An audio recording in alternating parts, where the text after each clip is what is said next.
Open Secrets, the NGO, does not believe the United Arab Emirates is serious about sending the Gupta brothers back to South Africa to face justice after their arrests. Well, let's hear from Open Secrets. It's Michael Marchant. He is the head of investigations there. Michael, good morning to you. Why is there this belief? Tell me where this came from. Good morning, and good morning to the viewers.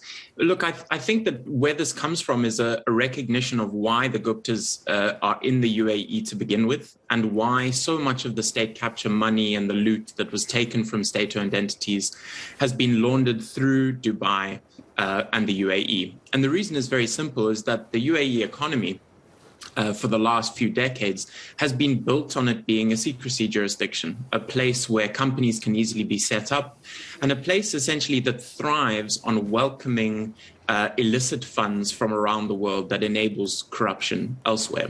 And so that's really the starting point to say that we have to be cautious about the way that the UAE is approaching this matter. Now, I think what we need to recognize is that because of that history of involvement in criminality, the UAE has come under increasing pressure from global bodies, particularly the Financial Action Task Force, around their role in money laundering for corruption around the world. And that's one of the reasons that they may have been so quick to react, in this case, to the Interpol Red Notice. But there remain, I think, several concerns about their willingness to see this through. And really, that's why Open Secrets has been so vocal about wanting the NPA to be more forceful and also to be much more transparent with us as South Africans about how it's dealing with the challenge of extradition from a country of this nature. I would have imagined, Michael, tell me if I'm wrong, I probably am, that when there's a red notice from Interpol, there's a request from a sovereign nation, in this case ours, and that being the NPA, that there wouldn't be a case of willingness to cooperate. I would have imagined the UAE would have no choice in doing this. Well, I think that in many instances, and we've seen this in South Africa several times as well, not necessarily with regards to Interpol red notices, but other calls for arrest, that the politics can often override those issues. And in many cases with international law in general, it does require a political will in many countries. And that applies to extradition, to Interpol arrests, and to a whole range of other factors.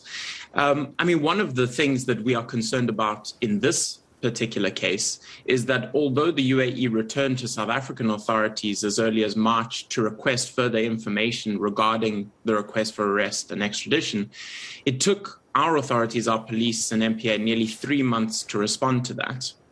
And of course, it's very easy potentially for a country like the UAE or anyone else to say, that they didn't receive the proper information or sufficient information from the requesting country. And that's why, again, to say that we've asked for the NPA and the other authorities to be much more forceful and much more quick to respond.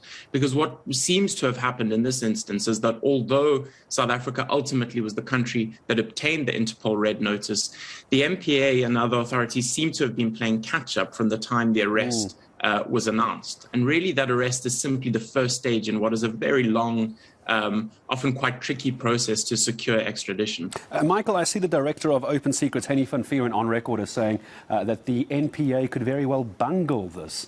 Why would that be the case? You mentioned this delay 3 months later as well, but surely they would take this with a fair amount of urgency. Why the concern around bungling it? Because that sounds like it could be a deliberate attempt to delay this.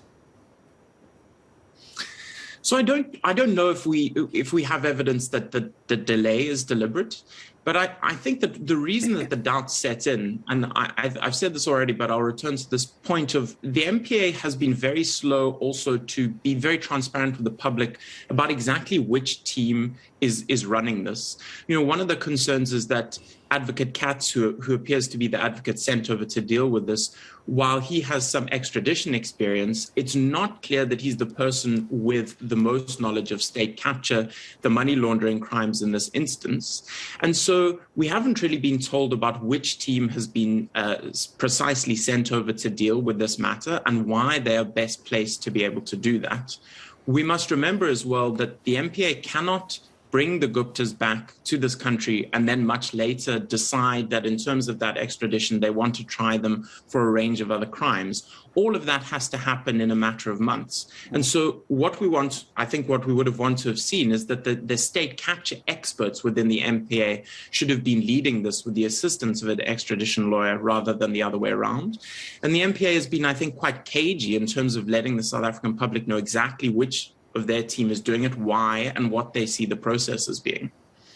It's almost in the name, isn't it? Open secrets. Michael Marchant, thank you very much. Indeed, no doubt we'll stay on top of this as well. Michael Marchant is the head of investigations for the organisation Open Secrets.